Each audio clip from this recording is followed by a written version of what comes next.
need to picture Russia as the world evil, not only for Ukraine, but for the whole world. Let's remember, Zelensky is an actor. He's a comic and an actor, and he is being given lines to read. The people providing those lines to Mr. Zelensky are two public relations firms in London who are working with Ukrainians to craft the message coming from Zelensky, which is largely directed to the West. And again, this is war propaganda run out of London and Washington to create an effect. That was the voice of Dennis Small on a Middle Eastern TV show taken from Twitter, where I found it was posted by someone called Nav Steva. And I wanted to do this because we're so full of the propaganda, and certainly here in the West, seeing Volodymyr Zelensky on every media, TV, Twitter, Facebook, and Instagram, and so on, and really dominating the airwaves with the messages that we in the West believe in accordance with our values. But what Dennis Small is saying is that actually this is all being crafted and scripted out of London.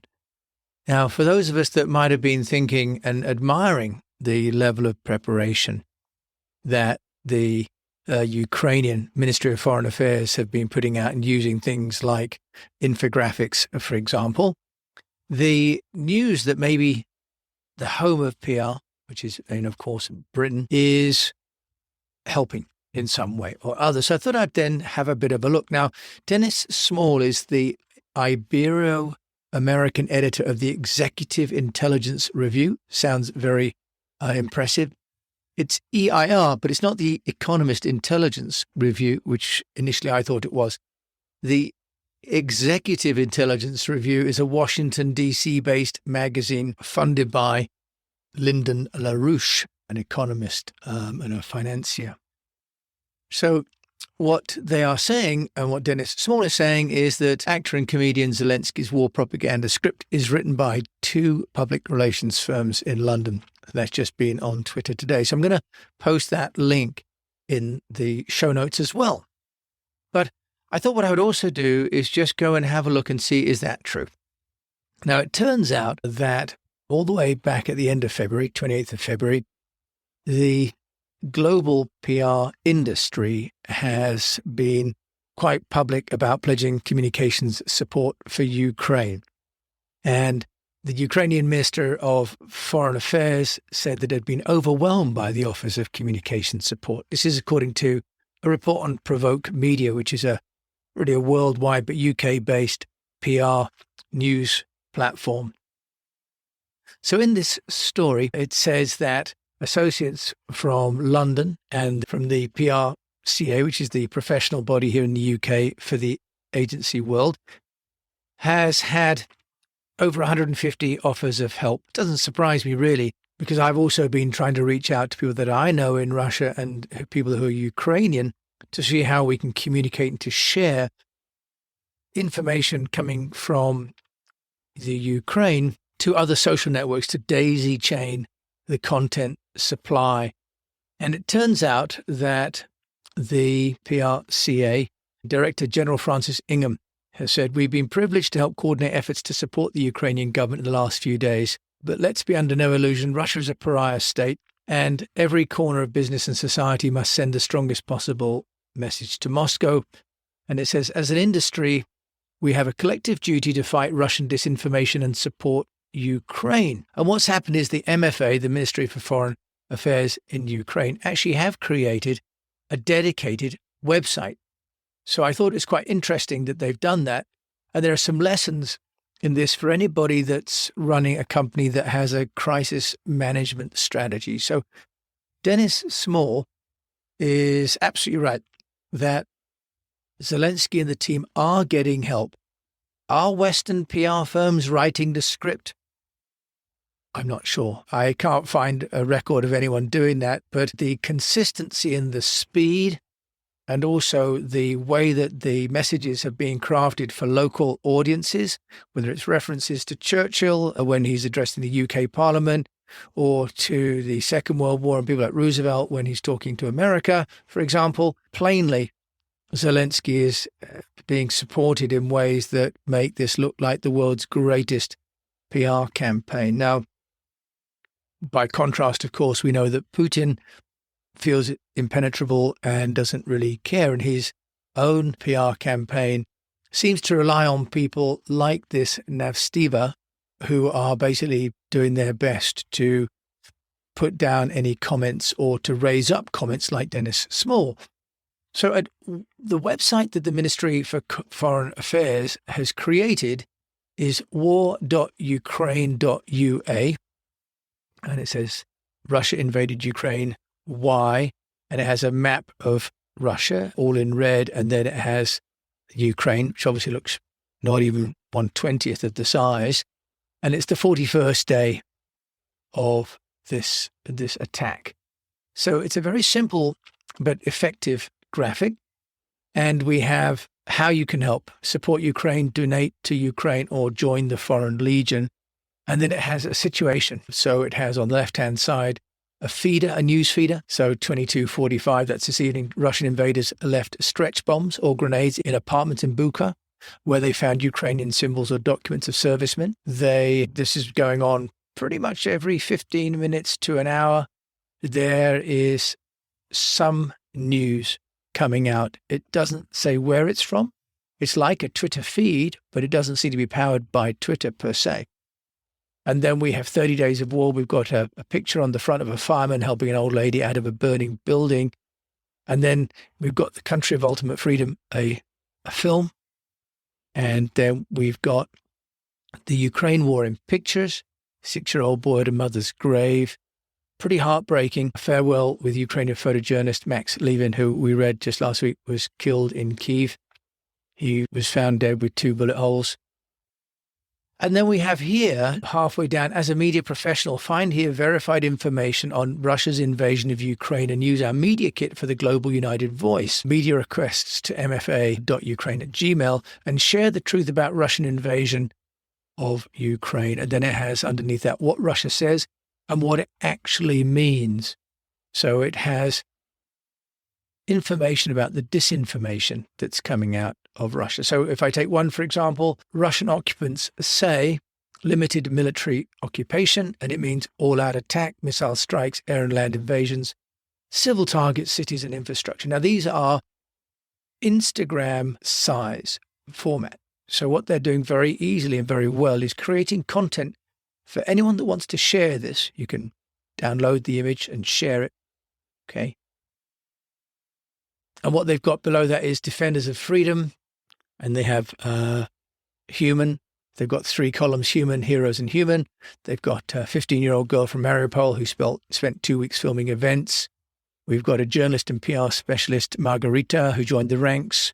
And then we've got Time, the newspaper, the magazine with the mother and daughter who appeared on the Time magazine, managed to get in touch with their rescuer.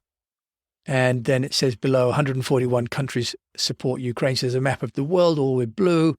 And there's Russia on its own with yellow, and the rest is in white.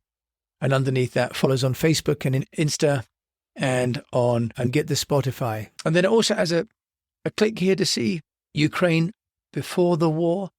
And what's nice, they even have a usability by userway.org. So you can go contrast, you can do pause animation, dyslexia friendly, text align, and so on. They've really managed to make this website very user friendly. What I'm also interested in from a PR point of view, if you said down here, you're a member of the media or you want a media kit, it goes straight to a drive.google.com website. And this is interesting because in here, we've got the world support folder, we've got a visuals folder, we've got videos folder, useful information folder, press releases, International Legion of Defense editorials.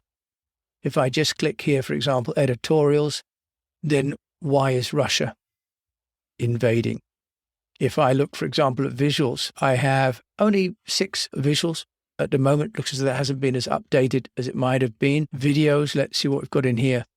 A big stack, including 30 days of full-scale war, lots of short videos and video clips that you could take if you wanted to help to suggest more information. What we've got here on the Stand with Ukraine kit is really verified information, support Ukraine, donate, call war a word, and also correct wording. So you can click that and you can see here, actually, it has in red and in green and in black, I guess is a Ukrainian and Russian. And then we have it in English. So it says annexation of Crimea, reunification of Crimea with Russia, such Russian cliches like referendum in Crimea or the will of the people unacceptable. And so what they're doing is they're translating Russian content, and then they are putting the English language translations here for those people that might want to use that. The reason it's interesting for me is because this is a great example of crisis management. And for those of us that might be facing a situation where there could be a crisis in our own companies, or where we're asked to give advice to people, this idea of having a dedicated crisis management website with the assets already loaded and easy to share across multiple formats. It's kept updated with this dynamic news tracker, but also then has assets that can be downloaded and shared across multiple formats. Is really amazing. I noticed they don't have a Twitter share here for some reason, but they do have a Spotify here. So actually you can even find the MFA on Spotify. What we're seeing from the Ministry of Foreign Affairs in Ukraine is really a very sophisticated program. Now, interesting enough, the Facebook of the Ministry of Affairs only has 196,000 followers. As of today, Zelensky has 5.8 million followers on his Twitter. If we go to the Facebook, it has a rather sad picture of a dog staying with its owner killed by the Russian invaders. The person has obviously been shot and is dead on the sidewalk with his bicycle underneath him. The dog is still attached to the man, and the dog is lying there waiting for the man. Very tragic, of course, but what the Ukrainians are doing is bringing the war home to us all in real time. And that is really one of the abiding memories of this war, will be how professionally run the communications program is by the Ukrainians. If Dennis Small is correct and British PR teams are helping Zelensky, then what one may be inclined to say is that everyone has a role to play. It doesn't matter if you can carry a gun or shoot a weapon. There are many other weapons out there. And as we've seen, the war for hearts and minds around the world is one of them. And public relations is playing a big role. And we all have a role to play. So I'm sharing this, and I'll share links to those sites. And if you're running your own company, regardless of your position on the war, you can learn, and we can all learn from what's happening from a PR and social media perspective in terms of having a dedicated and real-time and multi-platform campaign which helps other people to share the news. And really what the Ukrainians have done so well is that they have enabled other people that are interested in sharing about the war to do so by providing all the assets in real time and in formats that make them easy to share. So we talk about amplification in my Speak PR program, and amplification using technology, but also the creation of compelling content, which is easy for people to understand and easy for people to share. And the Ukrainians are winning that war. And in your own business, if we're to learn anything from the Ukraine war, this could be one of the lessons. But perhaps more importantly, some of these links that I'm going to share, perhaps you can use those as well to share the horrors of the war with your community, and maybe together we can all help turn the tide more quickly. Thank you so much for listening. I don't know about you, but I find it quite hard to stay focused on my normal job, and the sort of preoccupation with this war and the horrors is difficult to overcome. So that's why we're a bit late today, because I've been wrestling with what's important. And this is a show about getting noticed. And I I think, though, that in the context of what we're all living through at the moment, we also need to show some respect. And I want to show some respect and give some love and some energy to those people and see if there's any way, in a small way, that this podcast, me standing here in the safety and security of Somerset in my garden shed, can help too. And I'm sure you'll feel the same. Thank you so much for listening.